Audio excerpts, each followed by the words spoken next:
Chapter number 7 control and coordination. प्रत्येक जीव में पर्यावरण में होने वाले परिवर्तनों के प्रति रेस्पॉन्ड करने की पावर पाई जाती है। स्टिमुलेशन, पर्यावरण में होने वाले परिवर्तन स्टिमुलेशन कहलाते हैं। रेस्पॉन्स, जीव द्वारा किया स्टिमुलेशन के प्रति किया गया कार्य रेस्पॉन्स कहलाता है। अगर मान लो जिस अंग को स्टिमुलेशन मिला है वो अंग अकेला कार्य करता है तो उसे कंट्रोल कहते हैं। और जिस कोई स्टिमुलेशन जीव को दिया गया है और उसके रिस्पॉन्स के लिए एक से अधिक अंग कार्य करते हैं उसको कोऑर्डिनेशन कहा जाता है। बॉडी का कंट्रोल और कोऑर्डिनेशन दो प्रकार से होता है, नर्व के द्वारा और एंडोक्राइन सिस्टम के द्वारा। नर्व के द्वारा जो कंट्रोल होगा वो एक तंत्रिका से दूसरे तंत्रिका से तीसरे तंत्रिका तक इस प्रकार आगे संचरित करता रहता है, यानी पॉइंट से पॉइंट टू म्यूटेशन होता है। जबकि ये बड़ा म्यूटेशन होता है क्योंकि एंडोक्राइन ग्लैंड के द्वारा हार्मोन को निकाल के शरीर में डाल दिया जाता है। दूसरा, कंट्रोल बाय नर्व इम्पल्स, जो तंत्रिका कंट्रोल होगा वो किसी तंत्रिका मैसेज के द्वारा होगा, जबकि ये कंट्रोल हार्मोन के द्वारा होते हैं। नर्व कंट्रोल तेजी से होता है, एक तेजी से होगा लेकिन कम समय के लिए इसका प्रभाव रहता है, जबकि हार्मोनल कंट्रोल का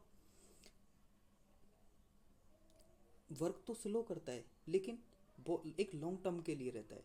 जैसे मान लो हमारी अंगुली किसी गर्म स्थान को छू ले तो तंत्रिका के द्वारा 1 सेकंड से भी कम समय में मस्तिष्क के पास मैसेज पहुंचा दिया जाता है। उसी प्रकार अगर कोई हार्मोन हमारी बॉडी में एक बार सिक्रीट होता है तो वो एक लॉन्ग टर्म के लिए हमारी बॉडी में रिस्पॉन्ड करता है। ठीक है, अब पहला ले लेते हैं नर्व सिस्टम। नर्व सिस्टम तंत्रिकीय कंट्रोल दो प्रकार का होता है, सीएनएस और पीएनएस। सीएनएस कंट्रोल में आते हैं ब्रेन और स्पाइनल कॉर्ड, जबकि पीएनएस में आते हैं सीएनएस से निकलने वाली सारी की सारी तंत्रिकाएं।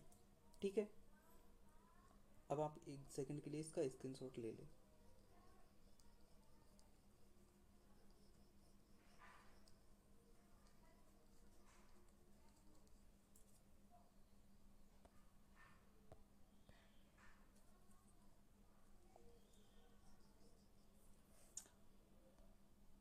अब है न्यूरॉन की बेसिक स्ट्रक्चर। एक तंत्रिका में साइटोन या सेल बॉडी वाला क्षेत्र पाया जाता है। दूसरा, डेंड्राइट्स पाई जाती हैं। तो साइटोन क्या होता है? Cell body of neuron cyton कहलाता है। ठीक है, इसमें केंद्रक होता है, निसल्स के कण होते हैं, ठीक है, और डेंड्राइट्स शामिल होते हैं। ठीक है, तो डेंड्राइट्स क्या होते हैं? तंत्रिका में पाए जाने वाली उभार वाली संरचनाएं जो किसी भी मैसेज को रिसीव करती है, इन भागों को डेंड्राइट्स कहते हैं, जिनके द्वारा तंत्रिका को मैसेज को रिसीव करती है। ठीक है, फिर आता है एक्सोन। एक्सोन तंत्रिका का लंबा सिलेंड्रिकल इलोंगेटेड पार्ट होता है। ठीक है, जिसमें इलेक्ट्रिक सिग्नल ट्रेवल करते हैं जो सूचना को एक स्थान से दूसरे स्थान तक लेके जाते हैं। इसमें कोई ब्रांच नहीं होती, केवल अकेली सिलेंड्रिकल लॉन्ग स्ट्रक्चर होती है। ठीक है, जिसका अंतिम भाग फूला हुआ होता है, जिस तंत्रिका का एक्सॉन का अंतिम भाग फूला हुआ होता है, फूला हुए संरचना के रूप में रहता है, जिसको सिनेप्टिक नोब कहते हैं। ठीक है, जो जिसमें न्यूरोट्रांसमीटर भरा रहता है जो अगली तंत्रिका को मैसेज संचरित करता है। ठीक,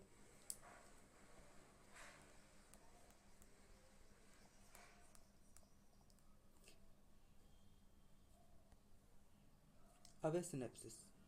सिनेप्सिस दो तंत्रिकाओं के बीच का जंक्शन पॉइंट है। ठीक है, दो तंत्रिकाओं के बीच का स्थान सिनेप्सिस कहलाता है। दो तंत्रिकाओं के बीच का स्थान सिनेप्सिस कहलाता है, जो दो तंत्रिकाओं के बीच में सूचना को एक तंत्रिका से दूसरी तंत्रिका की ओर भेजने का काम करता है।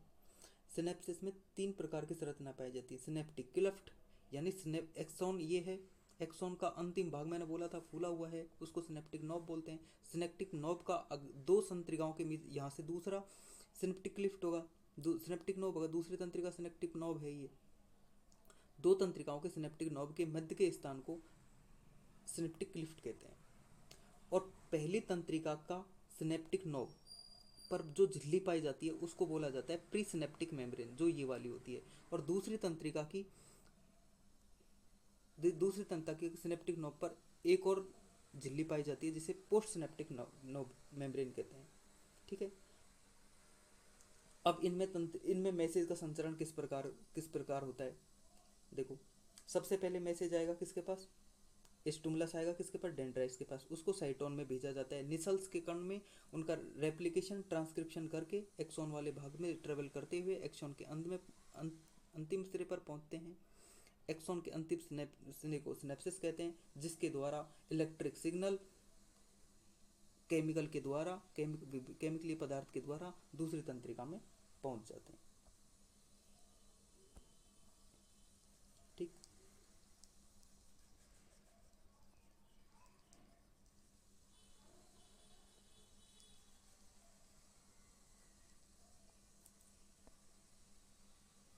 अब है न्यूरॉन। न्यूरॉन 3 प्रकार की होती हैं, सेंसरी न्यूरॉन, मोटर न्यूरॉन और रीलिंग न्यूरॉन।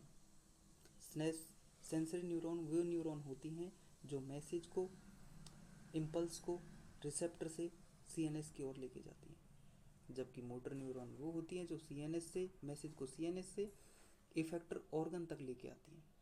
यानी ये मान लो हमारा हाथ है, इस स्थान पर हमको लगी और ये हमारा सीएनएस है यानी ब्रेन है, यहाँ से जो तंत्रिका मैसेज को ब्रेन तक लेके जाएगी उसको बोलेंगे सेंसरी नर्व, जबकि सीएनएस से जो तंत्रिका मैसेज को ऑर्गन तक लेके आएगी उसको बोलेंगे मोटर नर्व। और सेंसरी नर्व और मोटर नर्व, ये सेंसरी नर्व है जो इधर से आ रही है ऑर्गन से, और जो सीएनएस से वापस जा रही है इसको बोलेंगे मोटर नर्व। तो सेंसरी नर्व और मोटर नर्व जहाँ पर मिलती हैं एक स्थान पर उसको बोलेंगे रिलेइंग नर्व। ठीक है। अब तंत्रिका कोशिका के मैसेज की संचरण की दिशा क्या होती है, सबसे पहले किस किस पथ के द्वारा मैसेज ट्रेवल करता है। तो देखो, सबसे पहले रिसेप्टर, ऑर्गन पर लगे सबसे पहले रिसेप्टर उस मैसेज को रिसीव करेंगे। ठीक है। उसके बाद में सेंसरी नर्व उनको सीएनएस की ओर लेके जाएगी। सबसे पहले वो स्पाइनल कॉर्ड की ओर आएंगे, फिर ब्रेन की ओर आएंगे, क्योंकि मैंने बताया था सीएनएस में 2 पार्ट शामिल हैं, ब्रेन और स्पाइनल कॉर्ड। तो सबसे पहले रिसेप्टर पर मैसेज आएगा, उसके बाद में सेंसरी नर्व पे, सेंसरी नर्व स्पाइनल कॉर्ड तक लेके जाएगी, स्पाइनल कॉर्ड ब्रेन तक, और ब्रेन उसी मैसेज को एनालिसिस और थिंकिंग करके स्पाइनल कॉर्ड की ओर लेके आएगा। फिर वो मोटर नर्व को देगा, मोटर नर्व उसको अपने टारगेट ऑर्गन तक लेके जाएगी। ठीक है। उसके बाद में आते हैं रेस्पॉन्स ऑफ नर्व सिस्टम। ठीक है। वो 3 प्रकार का होता है, इनवॉलेंट्री, वॉलेंट्री, इनवॉलेंट्री और रिफ्लेक्स एक्शन। ठीक है। वॉलेंट्री एक्शन क्या होते हैं, वो सभी एक्शंस जो हमारी मर्जी से, हमारी इच्छा से या हमारी विल पावर से कंट्रोल होते हैं। जैसे घूमना हमारी इच्छा पर निर्भर करता है, बोलना हमारी इच्छा पर निर्भर करता है। दूसरा है इनवॉलेंट्री एक्शन, वो सभी एक्शन जो हमारी विल पावर पर डिपेंड नहीं करते, आदमी का उन क्रियाओं पर आदमी का कोई कंट्रोल नहीं होता, जो सीएनएस के द्वारा ऑटोमेटिक संचालित होती है, इनको बोलते हैं इनवॉलेंट्री एक्शन। जैसे हार्ट बीट, हार्ट का धड़कना, पेरिस्टालसिस मूवमेंट, यानी हार्ट का धड़कना हम कंट्रोल नहीं कर सकते। ठीक है। तो इनको बोलेंगे इनवॉलेंट्री मसल्स या अनैच्छिक क्रियाएं। दूसरा है रिफ्लेक्स एक्शन। रिफ्लेक्स एक्शन में देखो, रिफ्लेक्स एक्शन क्या होता है, रिफ्लेक्स एक्शन सडन होता है और ऑटोमेटिक होता है, और इसके लिए किसी भी सीएनएस की ज़रूरत नहीं पड़ती। जैसे हमारा किसी स्थान पर गर्म स्थान पर हमारा हाथ लगा, हमने वहाँ से तुरंत हटा लिया, ये सब क्या कहलाता है, रिफ्लेक्स एक्शन। ठीक है। When suddenly touch a hot object and sudden withdrawal hand without thinking is signals in a second। यही क्या है, अगर हमारा हाथ किसी गर्म जगह लगता है तो हम क्या करते हैं, बिना से कुछ सोचे 1 सेकंड में वहाँ से हाथ हटा लेते हैं। ये क्या है, रिफ्लेक्स एक्शन, यानी वो सभी क्रियाएं जो सीएनएस के द्वारा नियंत्रित नहीं की जाती हैं, केवल ऑर्गन जिनमें भाग लेता है उनको क्या बोला जाता है, रिफ्लेक्स एक्शन। और रिफ्लेक्स आर्क क्या होता है, रिफ्लेक्स पथ, रिफ्लेक्स एक्शन का जो पथ होता है उसी को क्या बोला जाता है, रिफ्लेक्स आर्क। ठीक है।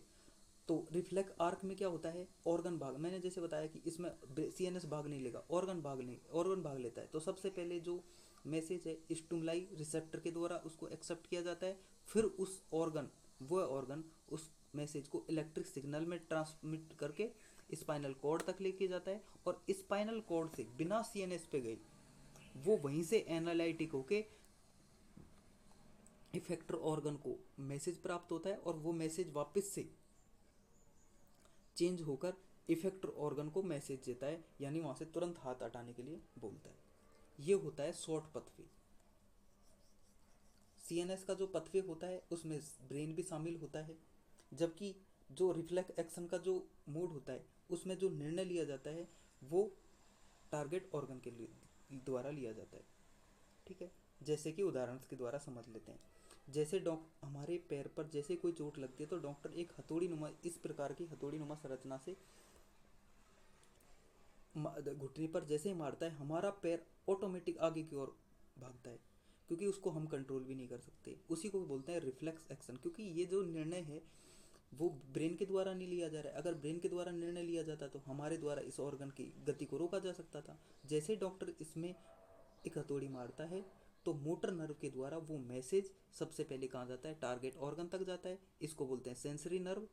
और टारगेट ऑर्गन से उस नर्व को, यानी स्पाइनल कॉर्ड से उस मैसेज को वापस कौन लेके आता है, मोटर नर्व लेके आती है, और टारगेट ऑर्गन तक लाके फिर उसका रिप्लाई देती है। तो देखो, वह स्थान जहाँ पर सेंसरी नर्व और मोटर नर्व मिल रही हैं, इसी को बोलता है रिले आर्क। ठीक है, अब देखो रिफ्लेक्स